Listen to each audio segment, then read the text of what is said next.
All right, now to our next discussion. The Central Bank of Nigeria has introduced a 100 naira monthly maintenance fee for a naira-denominated debit card in the country. Now, there's also a 50 naira charge for other months, whether the card is used or not. Now, the Director of Financial Policy and Regulation Department, the CBN, Kevin Amugo, says the Apex Bank is reviewing the extant guide to bank charges, which came into effect in 2013. Now, the new charge is separate from the existing 65 naira charge after the third withdrawal within the same month.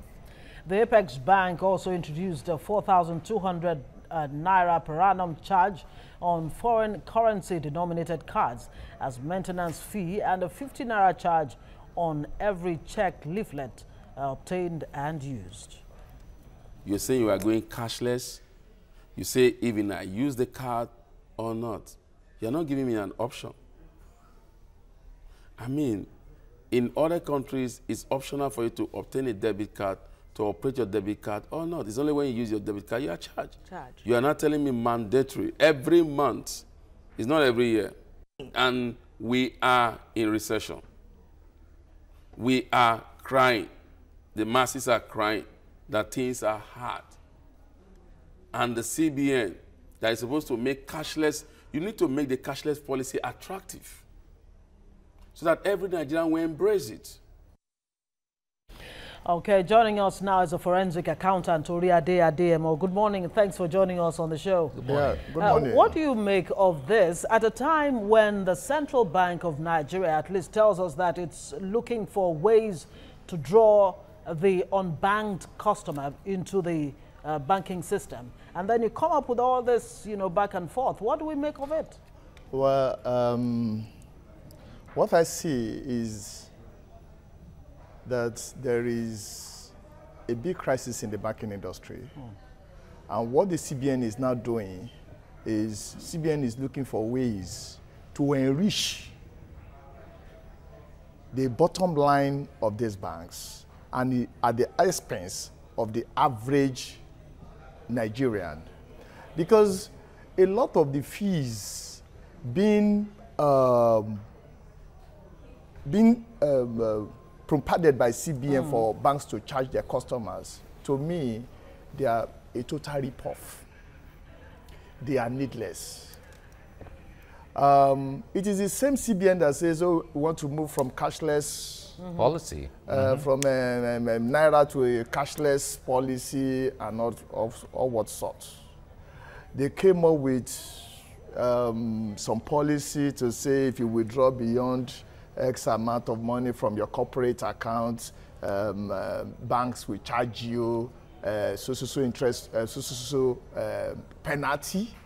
If you either from your corporate account or individual account, and that the penalty will be shared between the concerned banks as well as the CBN. But I've always said it that, look, no bank in Nigeria has any power whatsoever to impose any penalty whatsoever on Nigerians. So where do they get these powers from? I don't know, because I know that the CBN does not have the power to ask any bank in Nigeria to impose any penalty on its customer. In the event that the CBN does not really understand what I'm saying, they should refer to the matter between Alhaji Adam Sajabule versus Union Bank as delivered by the Supreme Court on the 16th of December 2011.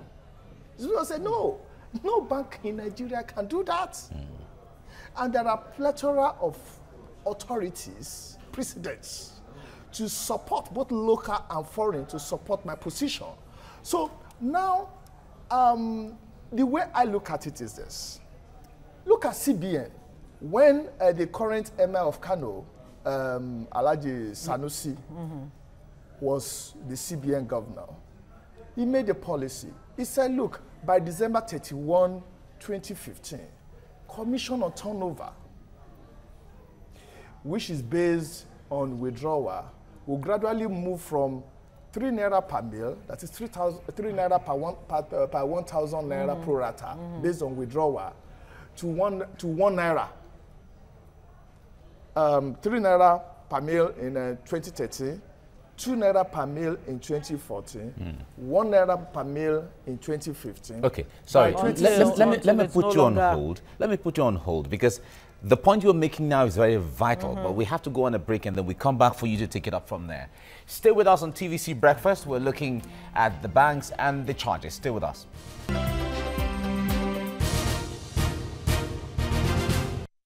And you've been updated. Back to our discussion, of course, with Oriade Ademo, is a forensic accountant. All right, let's get into this issue. Before we went on break, you were taking us on a journey to understanding what former CBN governor, the policies he was putting up, reducing the charges from one level to the other. Yes. Thank you. You know, when the current MI was the CBN governor, in the CBN guide, if you go to the CBN guide to revised guide to bank charges of 1st of April 2013, it said for 2013 the maximum COT rate is 3 naira per meal pro rata. 2014 2 naira per meal. 2015 1 naira per meal. By 2016 0. Now, immediately this current CBN governor came in, Emefiele. Emefiele came up with another idea to enrich the banks by introducing what he called account maintenance fee. Now, what the account maintenance fee seeks to achieve is exactly what COT, Commission on Turnover, which was abrogated by Sanusi, is meant to do. So now we now have a what I call policy somersault, but based on what I call a conspiracy between the CBN, Central Bank of Nigeria, as well as the Nigerian banking industry. Why? All because these guys, the banks, have to make money, free money. Is there a link between this move by the CBN? Like you say, it's a conspiracy between the CBN and the DMBs, the deposit money banks, and the withdrawal or the moving of government funds from the banks to the central bank. Is that the underlying factor here? Because those banks always relied on government monies to function. Yes. I agree with you. The banks relied on government money to function. But even before this issue of TSA came into being, they have been charging COT. And see, all these banks too, they have been stealing customers' money every time. You know, using financial gimmicks. So for me, what I feel is that, look, the banking industry, they are going through a very bad time presently. Most of the so-called risk assets they have, which they say customers allege debts, they're just mere allegations. No bank in Nigeria can prove any allegation of debt against any customer. Let me repeat it again. I repeat. I wash my lips. I said no bank in Nigeria can prove any debt allegation against any customer. Wow. Now, I will explain. Please do. I will explain.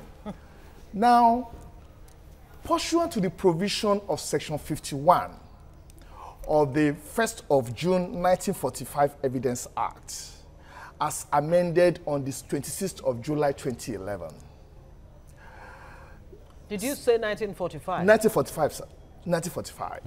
As amended on the 26th of July 2011.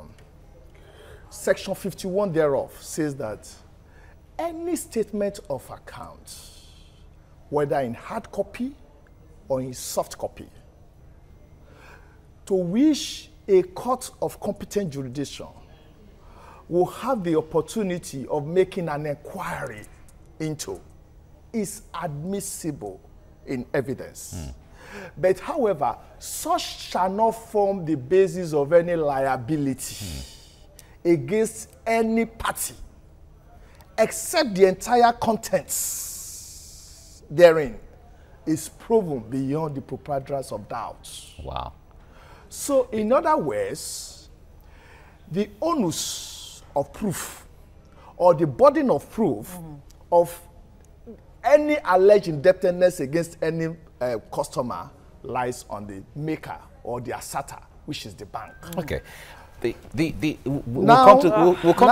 come to have that, because this is taking us really deeper. Let's bring Foladele to give us a reaction fast before we go on this discussion in here. Fola, good morning. Good morning, Ngozi. I can see a big Naira note bill behind you. Yes, but they want to take 100 Naira out of it. So I'm not really excited about that. But let's find out how Nigerians are reacting. And believe me, they're not finding this one funny. Ernest Enekwechi says, Nigerian banks are now ripping Nigerians off of their money in the name of bank charges and stamp duty. Please, government intervention is needed.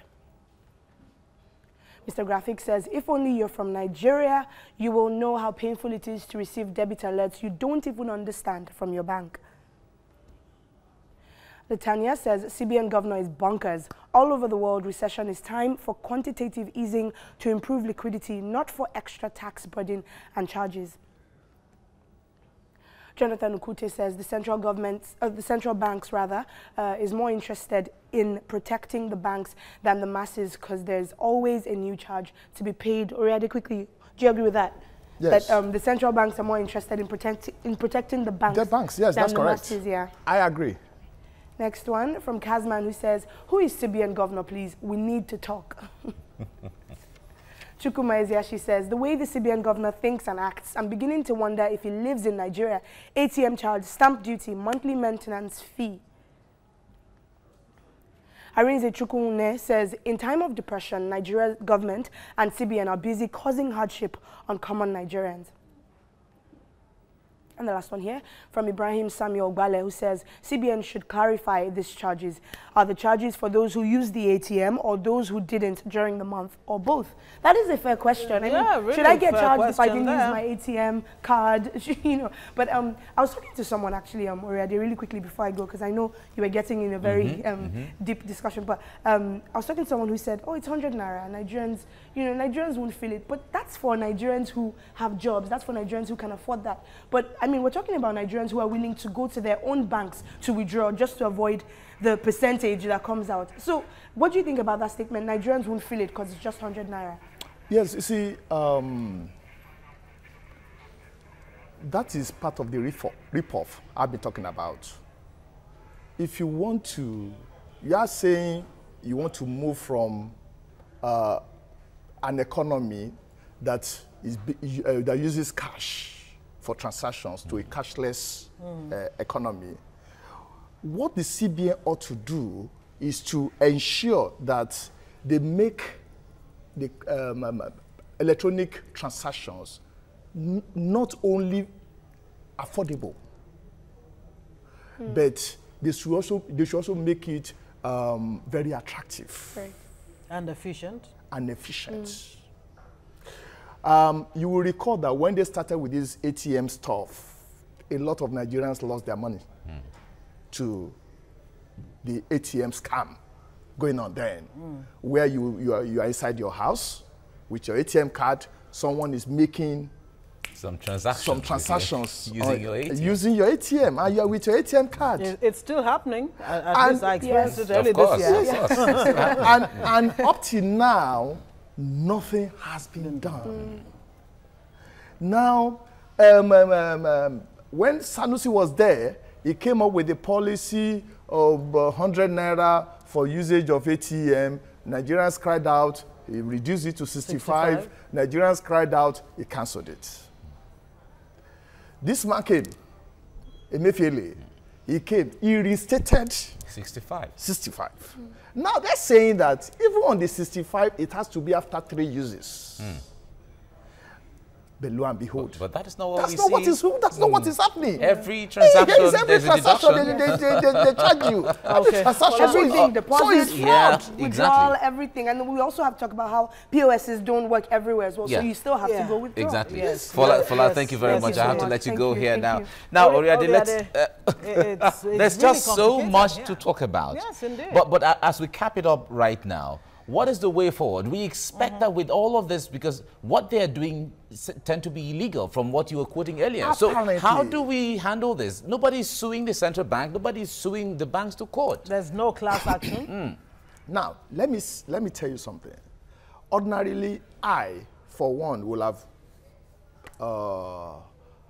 loved to involve myself in class action. But with the experience of the Office of the Fair Trade in England against banks, where they won billions of pounds, but the banks went to court to say, look, if we are to refund all these monies to these customers, the entire economy will go down. Now, that was when I decided to step down on the use of class action for remedy. Consequently, my proposition is that if anybody is aggrieved, if any customer is aggrieved, please write to the bank. Let the bank know, oh, sorry, it's either I did not utilize this, I wasn't involved in this transaction, this service was not rendered to me, I want my money back within 14 days. Failure wish, go to court. All right. We'll have to leave it there. Forensic accountant Uriade Ademo, thanks for looking at this with us. I'm sure we'll have you back here again to talk more about this. These issues are on. All right, we'll take a quick break, and when we come back, still talking about the Lagos school gang rape.